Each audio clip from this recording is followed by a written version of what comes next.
தெரிந்ததும் தெரியாததுங்கிற நம்முடைய பகுதியில் நாள்தோறும் பல புதிய தகவல்களை தெரிஞ்சிட்டு இருக்கோம்.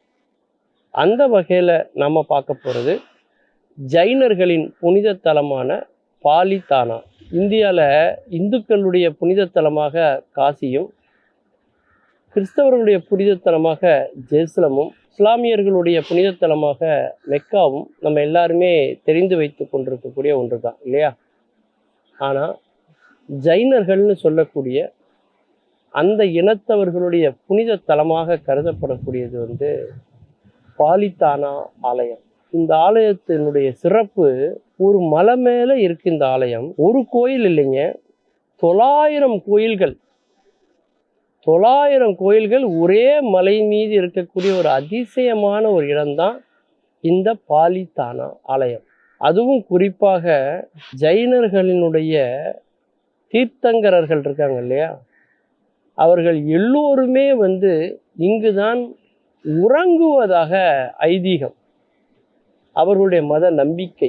அதனால இந்த மலையில் உள்ள கோயில்களில் மட்டும் இரவு நேரத்தில் கூட அந்த இறை வழிபாடு செய்யக்கூடிய பூசாரிகள் சொல்லக்கூடியவங்கெல்லாம் பார்த்தீங்கன்னா வீட்டுக்கே போக மாட்டாங்களாம், இந்த ஆலயத்திலேயே இரவு முழுக்கவும் இருப்பார்களாம். அப்படிப்பட்ட ஒரு அதிசய கோயில் தான் இந்த பாலித்தானா ஆலயம். அதிலும் குறிப்பாக இந்த ஊர்ல இறைச்சி இல்லாத ஒரு பகுதி, இறைச்சி இல்லாத ஒரு ஊர் அப்படிங்கிற ஒரு பெயரையும் பெருமையும் பெற்றிருப்பது இந்த பாலித்தானா ஆலயம் அப்படின்னு சொல்லலாம். அந்த பகுதி முழுக்கவே அப்படித்தான் அப்படின்னு சொல்றாங்க.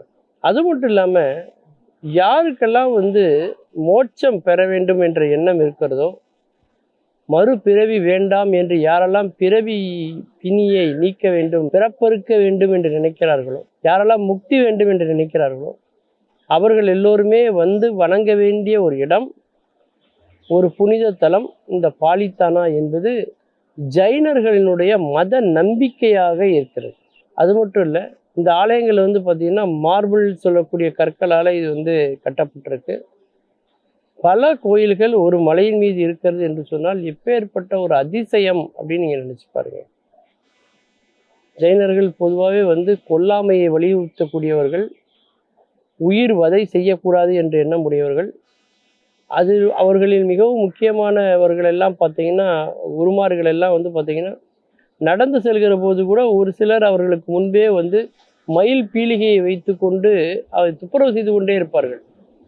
காரணம், ஒரு எறும்பின் மீது கூட அவருடைய பாதம் பட்டுவிடக்கூடாது, தெரியாமல் கூட எந்த உயிருக்கும் துன்பம் நேர்த்து விடக்கூடாது என்பதிலே அவர் மிகவும் தெளிவாக இருப்பார்கள். அதுலேயும் அந்த பாலித்தானா ஆலயத்தில் பார்த்தீங்கன்னா, அங்கே இருக்கக்கூடிய ஜைனர்களில் ஒரு பிரிவினர் என்ன பண்ணுவாங்க அப்படின்னாக்கா, அவங்க நிர்வாணமாக இருப்பார்கள், ஆடையின்றி அவர்கள் இருப்பார்கள், அல்லது அவர்கள் தவ நிலையிலே அவர்கள் இருப்பார்கள், முக்தி அடைய வேண்டும் என்ற எண்ணத்திலே அங்கே இருப்பார்கள். அப்படிப்பட்ட இந்த கோயில்களில் இன்றைக்கும் அன்றாடம் வழிபாடுகள் நடத்தப்படுகிறது, திருவிழாக்கள் கொண்டாடப்படுகிறது. அந்த மக்களை ஒருங்கிணைக்கக்கூடிய எல்லா மத சடங்குகளும் நாள்தோறும் நடந்து கொண்டே இருக்கிறது. ஆனால் மிகப்பெரிய அதிசயம், இத்தனை கோயில்கள் ஒரே இடத்திலே ஒரு மலையின் மீது இருக்கிறது என்று சொன்னால் அது இந்த உலகத்திலேயே இந்த பாலித்தானா என்று சொல்லக்கூடிய இந்த இடத்தில்தான் அப்படின்னு நம்ம சொல்லிடலாம். அந்த அளவுக்கு ஜைனர்கள் புலால் மறுப்பை மேற்கொள்ளக்கூடியவர்கள் என்பதனால இந்த இடம் மிகவும் புனித தலமாக கொண்டாடப்படுகிறது.